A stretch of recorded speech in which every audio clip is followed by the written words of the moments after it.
Kurz und knappe Infohäppchen aus dem Die Siedler-Universum. Der ehemalige Settlers Unreal-Prototyp hat nun einen eigenen Namen. Ubisoft stellt uns erstmals die Kampagne zum Siedler-Remake in einem Livestream vor und Volker Wertigs Prometheus ist kein Mobile-Spiel, sondern erscheint für PC.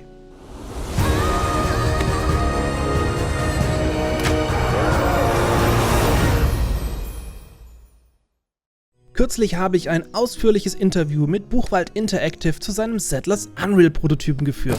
Wenn ihr es noch nicht getan habt, schaut doch gerne mal rein.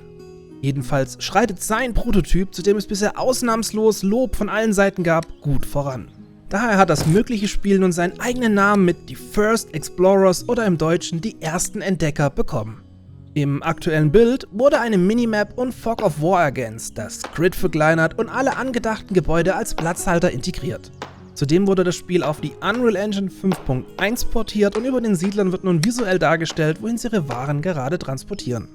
Auch im Bereich AI gab es Fortschritte, so stehen untätige Siedler nicht mehr einfach im Weg rum, sondern gehen schön zur Seite, wenn ein anderer vollbeladen vorbei möchte. Aber auch bei Ubisoft tut sich was. So wurde nun ein zweiter großer Dev-Stream für Donnerstag, den 15.12. um 16 Uhr angekündigt.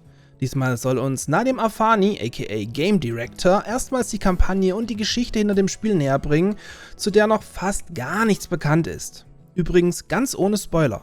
Das komplette VOD werde ich natürlich wie gewohnt umgehend nachreichen, ihr verpasst also nichts, falls ihr nicht live dabei sein könnt. Last but not least gibt es dann auch noch eine kleine neue Info zu Volker Wertigs neuem Projekt Prometheus. So lässt sich aus einer alten Stellenbeschreibung ableiten, dass Prometheus wirklich ein PC-Spiel ist und sich nicht, wie befürchtet, um ein Mobile-Spiel handeln könnte. Was Prometheus genau sein könnte und warum ihr diesen Titel als Die Siedler-Fan unbedingt im Auge behalten solltet, habe ich ebenfalls in einem Video bereits vorgestellt.